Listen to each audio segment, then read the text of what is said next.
This is the elevator at the Best Western in Gardendale, Alabama. We're starting up on 2 since this opens right to the lobby.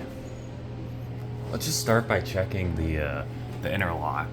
Right up here, it says 12-2000, 1200.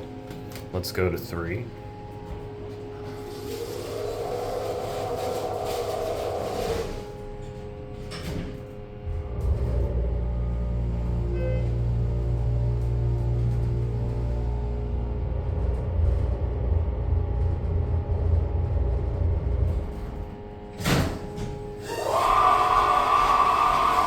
Those are some really loud doors.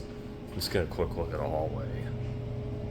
So, if this was installed in 2000, that must mean this is a 321A. Which is pretty cool. You don't see a lot of 321As. Most of the ones with this kind of fixture are just 330As.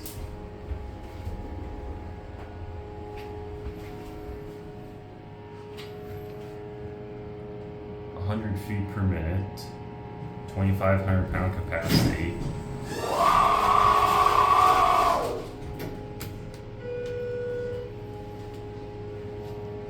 Inspected March 2024, expires March 2025.